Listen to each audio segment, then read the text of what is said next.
Aussie স্যারকে phone করছি, sir আমি আপনি সুযোগ দেন, আমি ভালো হইতে চাই স্যার। অজি স্যার আমাকে সাদর আমন্ত্রণ দিয়ে গ্রহণ করছে যে তুমি আসো, আমি তোমাকে সুযোগ দেব। আমি আমার সব জানি থানায় এসেছি স্যারের কাছে সরাসরি, আমি খারাপ থেকে ভালো হইতে চাই। আমাকে অতি স্যার সুযোগ দিয়েছে, আমি এই সুযোগ গ্রহণ করে সমাজে বেঁচে থাকতে চাই, সমাজের মানুষের সাথে মিশে থাকতে চাই। বাকি জীবনটা নামাজ কালাম করে আল্লাহর কাছে কখন মরে যাব। আমার নাম মোহাম্মদ জাহাঙ্গীর আলম, পিতা মোহাম্মদ পিতা মৃত্যু খিজির উদ্দিন, থানা জলডাকা, জেলা নীলফামারী, গ্রাম গড় ধর্মপাল পায়রাবন্দ। আমি আমার সজ্ঞানে নিজ ইচ্ছায় এবং স্যারের কথায় ইনচার্জ এই ওসি স্যারের কথায় আমার বাড়িতে গেছিল, আমাকে পায়নি, আমার বউকে অনেক কিছু বলে যাচ্ছে, আমার বউকে বলে যাচ্ছে। সবচেয়ে ভালো লাগছে এই কথাটা, তোমাকে সুযোগ দেওয়া হবে, তুমি কালকে কি করছো এটা আমাদের দেখার বিষয় নয়, আমরা সুযোগ দেব, তোমরা ভালো হও। এখন আমি সারা জীবন খালি এটাই খুঁজছি, অনেক অফিসার দেখছি, অনেক ওসি দেখছি, এরকম সুযোগ দেয় নাই। আমি মনে হয় আমার বিবেক থেকে আমি যদি নিজে ভালো না হই, কেউ আমাকে ভালো করতে পারবে না। আমি আমার বিবেক থেকে ভালো হতে চাই। আমার সন্তান আছে দুইটা, আমার মেয়ে আছে, ছেলে আছে দুইটা। আমি তাদের কথা চিন্তা করে, আমার ভবিষ্যৎ চিন্তা করে, আমি অতীতে কি করছি, কি কারণে, কোন বন্ধুর পাল্লায় পড়ে, কোন মানুষের পাল্লায় পড়ে, কিছু না কিছু লোকের পাল্লায় পড়ে আমি আজকে আমার এই খারাপ নামটা এসেছে।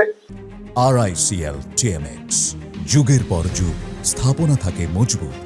আমি খারাপ থেকে ভালো হতে চাই, আমাকে অতীতের সুযোগ দিয়েছে, আমি এই সুযোগ গ্রহণ করে সমাজে বেঁচে থাকতে চাই, সমাজের মানুষের সাথে মিশে থাকতে চাই। বাকি জীবনটা নামাজ কালাম করে আল্লাহর কাছে কখন মরে যাব কোনো ঠিক নাই। আমি এটা শুনি, অতি স্যারের নাম্বার নিয়ে অতি স্যারকে ফোন করছি যে স্যার, আমি কোনো নেতা লিডার কাকো দিয়ে ফোন করি নাই, আমি নিজে অতি স্যারকে ফোন করছি, স্যার আমি আপনি সুযোগ দেন, আমি ভালো হইতে চাই স্যার। অতি স্যার আমাকে সাদর আমন্ত্রণ দিয়ে গ্রহণ করছে যে তুমি আসো, আমি তোমাকে সুযোগ দেব। আমি আমার সব জানি থানায় এসেছি স্যারের কাছে সরাসরি, কোনো অফিসার মানে কোনো লিডার নেতা লিডারকে নিয়ে আসেনি, আমি নিজের ইচ্ছা হচ্ছে আমি সারা জীবনের জন্য বাকি জীবন ভালো হতে চাই, ভালো থাকতে চাই।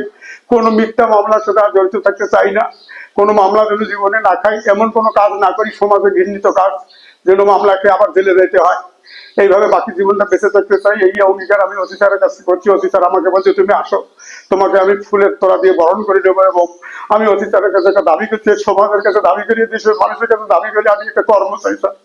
আমাকে একটা কর্ম দিলে আমি ভালো হইতে পারবো স্যার, বাকি জীবনটা সুন্দর হয়ে বেঁচে থাকতে পারবো স্যার, সমাজের সাথে বাকি মানুষের সাথে মিশে থাকতে পারবো স্যার। আচ্ছা, এই আমার কথা স্যার। আচ্ছা, এখন মানে যারা এখনো বিভিন্ন অপরাধে জড়িত আছে এবং বিশেষ করে জলঢাকায় অনেকে বিভিন্ন অপরাধে জড়িত আছে, তাদের উদ্দেশ্যে আপনার কিছু বলার আছে? আমি স্যার আপনার মতন অফিসারের কাছে এরা যদি আসে সিলিন্ডার করে স্যার, আমার মতো করে সবাই যদি সুযোগ গ্রহণ করে স্যার, সবাই ভালো হতে পারবে স্যার। কেউ খারাপ হয়ে জন্ম নেয় না স্যার, সবার বাবা মা তাকে মানুষ হিসেবে জন্ম দিতে, কিন্তু প্রেক্ষাপটের কারণে খারাপ হয়ে যায় তার, সমাজের কারণে স্যার অনেক সময় হয়ে যায়। কিন্তু আপনার মতন অফিসারের কাছে আসে যদি কেউ সিলিন্ডার না করে ভুল করবে স্যার, বাকি জীবন তাদেরকে অনুতপ্ত করতে হবে স্যার, পস্তাইতে হবে স্যার। এটা আমার জ্ঞানে কয় স্যার। তো আপনি মানে কার অনুপ্রেরণায় বা কি কারণে আপনি আসলে আবারও এই স্বাভাবিক জীবনে ফেরার যে অঙ্গীকার, এটা কি আপনার মন থেকে? এটা আমার মন থেকে স্যার, আমি আপনাকে এই অঙ্গীকারে কৃত করছি স্যার। প্রথম দিনই টেলিফোনে আপনাকে বলছি স্যার, আমি যদি ভালো নই আপনি আমাকে ভালো করতে পারবেন না স্যার। আমি আপনার কথা ভালো লাগছে স্যার, আপনি আমাকে সুযোগ দিলেন, আপনি আমার কথা বলছেন যে তুমি আসো, আমি তোমাকে সুযোগ দেবো। তো ঠিক আছে, আমরা শুনলাম আমাদের জাহাঙ্গীরের কথা। তো সে স্বাভাবিক জীবনে ফিরতে চায়, আমরা তাকে সেই সুযোগও দিতে চাই। এবং আমি প্রত্যাশা করি যারা সমাজে বিভিন্ন অপরাধে জড়িত, বিশেষ করে আমরা জলঢাকা, আমি সকল অপরাধীদের উদ্দেশ্যে বলতে চাই যে আপনারা সকলে স্বাভাবিক জীবনে ফিরে আসুন, সকলে ভালো হন। আমরা সেই সুযোগটি করে দিতে চাই। না হলে আমরা আমাদের যে অভিযান আছে এটি আমাদের চলমান থাকবে, এটা অব্যাহত থাকবে। হয় আপনাকে স্বাভাবিক জীবনে ফিরে আসতে হবে, নইলে আপনাকে জেলে থাকতে হবে। এটি আমাদের মেসেজ। আমরা আবার সকল অপরাধীর উদ্দেশ্যে বলতে চাই, আপনারা স্বাভাবিক জীবনে ফিরে আসুন। যদি স্বাভাবিক জীবনে জাহাঙ্গীরের মতো ফিরে আসতে চান, আপনি সমাজে মাথা উঁচু করে সম্মান নিয়ে বাঁচতে পারবেন। আর যদি আপনি অপরাধের সঙ্গে জড়িত হন, তাহলে আপনাকে জেলে যেতে হবে। হয় অপরাধ ছাড়তে হবে, নয় জেলে যেতে হবে। আর যদি এরকম আত্মসমর্পণ করে যদি আপনি স্বাভাবিক জীবনে ফিরে আসতে চান, আমরা অবশ্যই সকল অপরাধীকে এই সুযোগটি দিতে চাই। যার কারণে আমি প্রতিটি বাড়িতে যাচ্ছি, প্রতিটি পরিবারের সঙ্গে কথা বলছি।